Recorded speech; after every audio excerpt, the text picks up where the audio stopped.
The Young and the Restless spoilers for Friday, June 5, 2020 dig deep into the vault and comes up with a classic Abbott family video from December 24, 2019. Oh, what a difference 6 months make. Kyle is having sex in lieu of conversation with Lola, Billy is blaming Victoria for all his problems, and Dina's sins are forgiven in the name of Christmas. During classic Abbott's week, viewers saw how Dina, Marla Adams, abandoned and neglected her children for years. Then, when they were adults, she flitted in and out of their lives, toyed with their dad's heart, messed with her successors, and, in the end, couldn't be bothered to attend John's funeral. But now that she's ill, all of her sins have been forgotten and forgiven. Her children celebrate Christmas with Dina and with Theo, Tyler Johnson, the grandson she doesn't recognize or ever told them about. Billy, Jason Thompson, is suffering. We know this because he can't stop telling people how much he's suffering. Do they not see how he's suffering? Why aren't they doing anything about it? No, he didn't do anything to create the circumstances for his suffering. Everything that has ever happened to Billy is someone else's fault. Victoria's, Amelia Heinley, mostly. But there's plenty of blame to go around. Only Amanda, Michelle Morgan, understands him. And, no, there's no reason why he isn't telling her about his family. Or his family about her. Lola and Kyle, forever love. Kyle, Michael Miller, made so many sacrifices to be with Lola, Sasha Carla. He would do anything to make her happy. He even married Summer, Hunter King, to save Lola's life. Now they're finally together, man and wife, and celebrating their first Christmas by having sex under the tree. Okay, near it. Kyle will love Lola forever. The Young and the Restless, airs weekdays on CBS. Check your local listings for airtimes.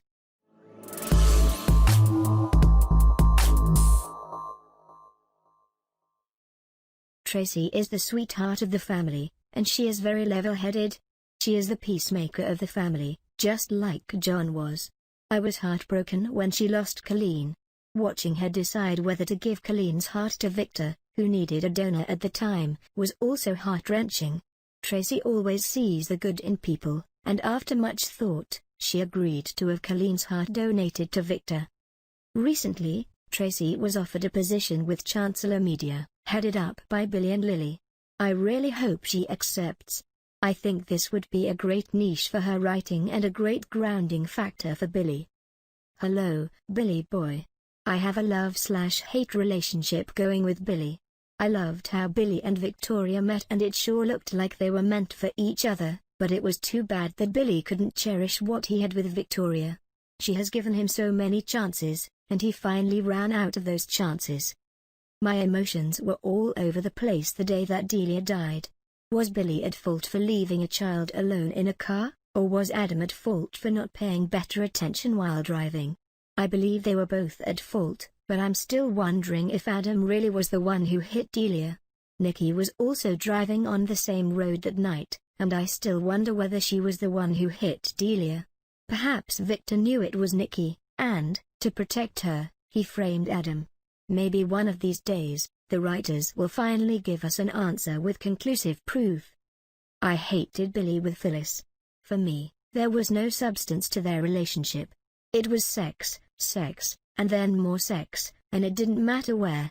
I don't believe Phyllis was a good match for him, since she seemed to feed his addictions. She even took him to Vegas to enter a gambling match. She never reined him in.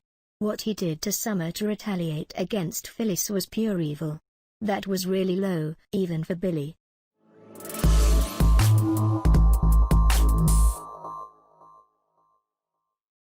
I really don't like what they have done with Billy.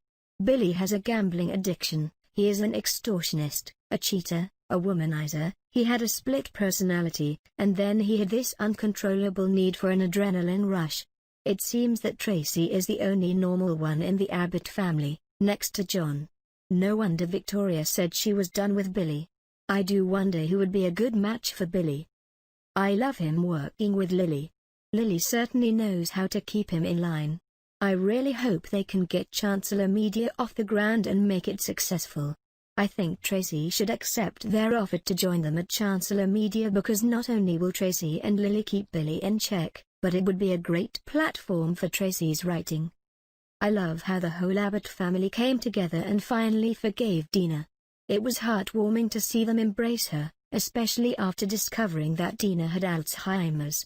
In spite of not being a Dina fan, you would have to be completely heartless not to feel deep sorrow for the Abbott family as they watched Dina decline. It warmed the cockles of my heart when they brought Dina home to die. When she dies, I think they will not only grieve the mother they had but also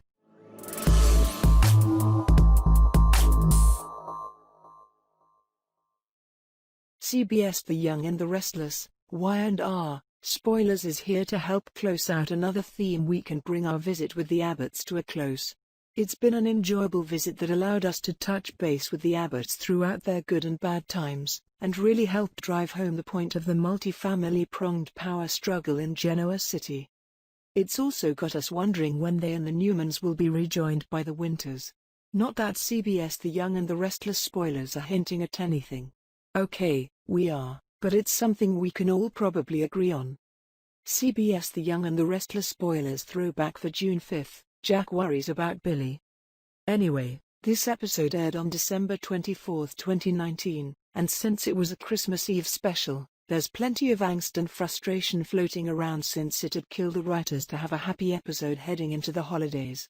But then that gives the characters something to come together over and make the holiday a success, so that's a good thing. Speaking of dealing with issues, it's time for Jack Abbott, Peter Bergman, to worry about Billy Abbott, Jason Thompson. CBS The Young and the Restless spoilers throwback for June 5th, Lost Brother. Jack stops by Billy's to see how his brother's doing as Billy finishes a work call. As they talk, Billy says he feels freer to figure out who he is now that he's not with Jarbot. Jack's on the fence, but he decides to push ahead and say he'd like to plan Christmas for the family. Unfortunately, Billy and his family are going to Telluride, and while disappointed, Jack's happy for him. He says it's good for Billy to spend time with his family, and that he was concerned about Billy. While Jack means it in a supportive way, Billy gets defensive as he knows what's about to come. As we've seen over the last few months, Billy needed to figure out who he was without everyone from the Abbotts and Victoria Newman, Amelia Heinley, trying to force him into being something he's not because he doesn't fit their vision. Of course, the entire endeavor is hampered by Billy's previous mistakes, and Jack asks him about therapy. Billy said his therapist is away, it is Christmas, after all, but he's talking to someone. He isn't any more forthcoming than that, but it's enough to set Jack's mind at ease for the time being. While it's not the typical level we've come to expect, and the fact is barely 5 months old plays a part in that, this is a powerful episode. It serves to remind us where Billy was and compare it to where he is now. His desire to be his own man and be in control have been mentioned time and again, and it's great to see him making strides toward that goal.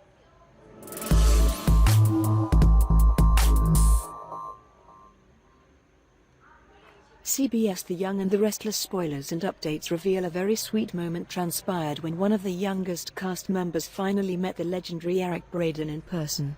This little newbie had been carefully coached to be proper and serious in the company of the master actor, the man most think of as the face and essence of the CBS Sudsa.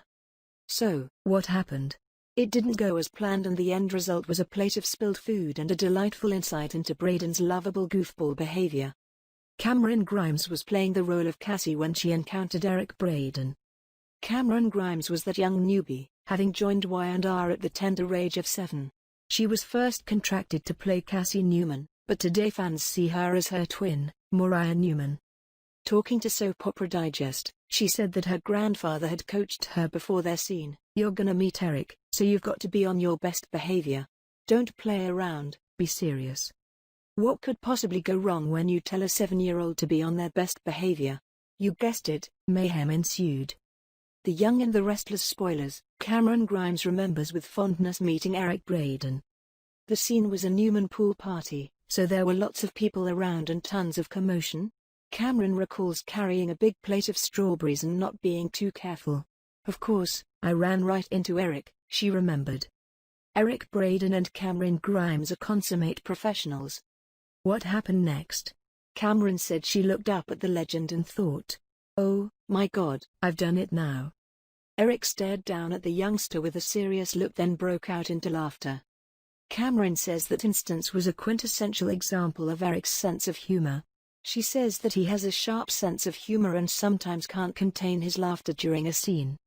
He's a big goofball, she says, which is the polar opposite of his character Victor Newman. Cassie passed away as a child and now Cameron is portraying her adult twin Mariah. Be sure to tune in to see encore episodes of Y&R and tell us what you think Victor and Mariah will get up to when production once again resumes.